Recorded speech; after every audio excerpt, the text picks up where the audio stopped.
Halo, selamat sore karena berhubung sudah lewat jam 4 ya. Nah, sekarang saya ingin mereview mengenai PPN rumah yang di bawah 2 miliar itu PPN-nya ditanggung pemerintah. Nah, kenapa seperti itu? Pemerintah mengeluarkan regulasi kebijakan insentif yang konkret untuk bisnis properti dengan menanggung PPN hingga rumah maksimal 2 miliar. Wow, kenapa seperti itu? Ya nggak tahu juga ya.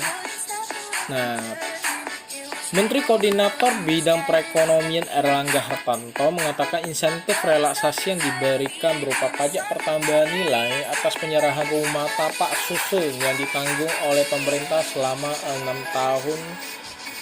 6 bulan, maaf saya ralat, untuk masa pajak Maret hingga Agustus 2021.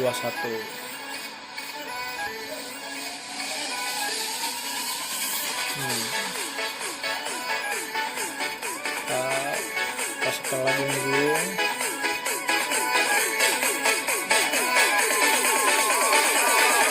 Oke, mekanisme pemberian insentif menggunakan PPN yang ditanggung pemerintah dengan besaran 100% PPN terutang atas penyerahan rumah tapak atau rumah susun dengan harga jual paling tinggi 2 miliar. Nah, lalu pemberian insentif 50% dari PPN terutang atas penyerahan rumah tapak atau rumah susun dengan harga jual di atas 2 miliar sampai dengan 5 miliar. Insentif ini berlaku selama 6 bulan, mulai Maret hingga Agustus 2021.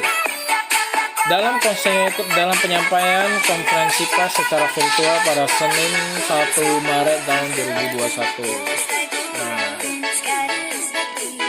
Beliau menuturkan pemberian insentif properti ini karena sejumlah latar belakang kontribusi sektor properti terhadap PDB selama 20 tahun terakhir terus meningkat dari 7,8% pada 2000 menjadi 13,6% pada tahun 2020. Nah, dari sisi pertumbuhan sektor properti mengalami kontraksi pada tahun 2020 sebesar 2,0%.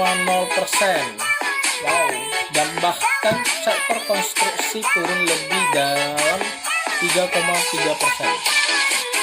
Pekerja sektor properti terus meningkat sejak tahun 2000 sampai dengan tahun 2016 dan sedikit melandai hingga 9,1 pada tahun 2019 dan terus turun menjadi 8,5 juta pada tahun 2020.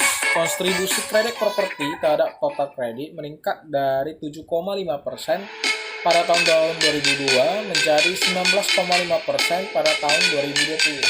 Nah, jadi industri properti turun signifikan, yakni penjualan turun 21%, di mana dampak terbesar terjadi pada perumahan, besar turun 37%. Namun harga rumah masih tumbuh rata 1,43%. Pertumbuhan harga tertinggi terjadi pada rumah tipe kecil dengan kenaikan 1,87%. Sektor konstruksi merupakan sektor dengan output multiplier yang tinggi. Terdapat 174 industri ikutan seperti semen, baja, cat, mebel, aroma tangga, dan terdapat 350 jenis industri kecil terkait industri furniture. Jadi multiple efek baik dari sisi forward linkage maupun backward linkage sangat tinggi. Pada Desember tahun 2020, jumlah penyaluran kredit untuk kepemilikan rumah properti didominasi bank dengan jumlah 443 miliar atau 99% dan 4.016 atau 1% melalui lembaga pembiayaan non-bank. BI juga memberikan kebijakan DP ya, bukan PPN, DP 0% oleh bank dengan NPL di bawah 5%. Menteri Keuangan Sri Mulyani Indrawati menambahkan juga kriteria rumah tapak dan rumah susun yang berikan fasilitas, yakni harga jual maksimal 5 miliar dan diserahkan secara fisik pada periode pemberian insentif.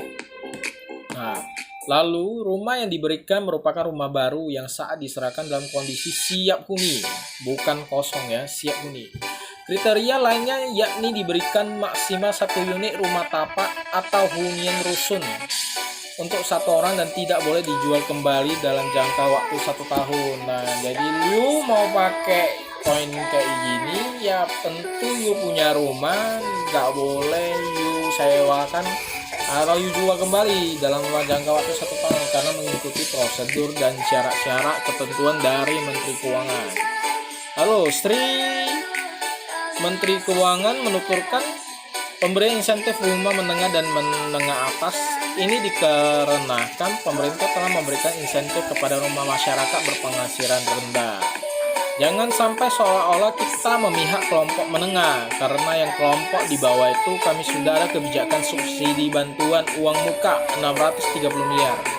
Subsidi selisih bunga 5,97 triliun dan dana bergulir FLTP 16,2 triliun di tahun 2021. Kita juga melakukan injeksi PMN PT Sarana Multi Finansial SMF yang mengkontribusi sebesar 25%. Kebijakan ini merupakan konkret jawaban pemerintah atas usulan berbagai pihak agar memberikan pemangkasan terhadap PPN jual beli properti. Sebelumnya, Bank Indonesia memberikan kemudahan uang muka 0% untuk pembeli yang menurut pengembang dan pengamat bisnis properti tak cukup untuk mendorong perputaran roda bisnis di real estate.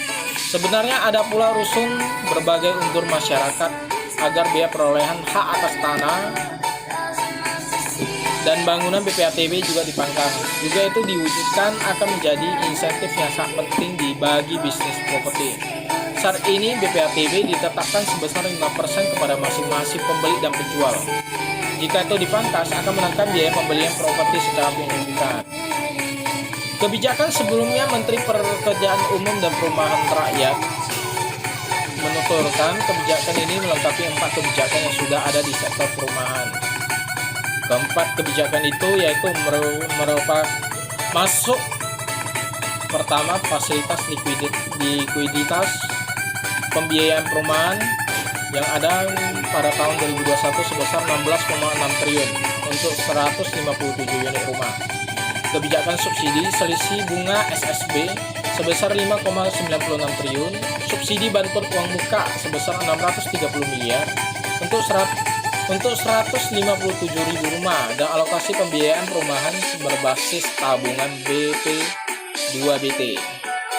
Secara keseluruhan mencapai program untuk tahun 2020 berjumlah 200.792 unit dengan fasilitas bebas PPN yang diberikan pemerintah sebesar 2,92 triliun. Untuk rumah MBR telah dibebaskan PPN atau 0% dan ditambahkan 4 juta cash untuk bantuan uang muka tahun 2020. Ada 2,9 triliun fasilitas PPN plus uang muka yang 4 juta itu yang untuk BPATB dan novel sebagainya. Menurut Bapak Basuki, insentif relaksasi perumahan ini diwujudkan untuk mendorong penjualan pasokan rumah yang telah dibangun oleh pengembang pada tahun 2020 dan 2021 yang saat ini belum terserap oleh pasar. Kebijakan ini juga membantu masyarakat yang memperoleh rumah yang layak untuk yang sudah ada di pasar perumahan mengenai pembebasan PPN. Basuki mengungkapkan, berdasarkan data jumlah stok rumah subsidi yang saat ini mencapai 21.321 unit rumah, sementara rumah non subsidi dengan harga 300 juta hingga 1 miliar terdapat 9.000 rumah, lalu hunian dengan harga 1 miliar hingga 2 miliar terdapat 9.000 unit. Untuk rumah dengan harga 2 miliar hingga 3 miliar terdapat 4.500 unit. Rumah dengan harga 3 miliar hingga 5 miliar terdapat stok sebanyak 4.500 unit. Untuk rumah yang harga 5 miliar terdapat stok sebanyak 1.800 unit. Jumlah stok apartemen yang tersedia hanya dengan harga 300 juta hingga 1 miliar terdapat 7.500 unit. Nah, bagi yang belum mengerti masalah DP 0%, perhitungan PPN-nya yang ditanggung pemerintah itu bagaimana? Nah, silakan angkat telepon ke saya di 0811606213 akan saya ungkapkan semua cara perhitungannya. Konsultasi gratis dan dasar untuk share ilmu. So, just coming for me. Kita jelaskan bagaimana caranya, prosedurnya untuk DP 0% itu bagaimana, PPN 100% ditanggung pemerintah itu bagaimana, dan untuk mengikuti regulasi dari pemerintah. Nah, sekarang silakan beri komentar di channel saya, karena channel ini baru saya bangun. Ya maafkan saja kalau ada salah informasi, tolong di komen, dan tolong subscribe ya. Bye bye.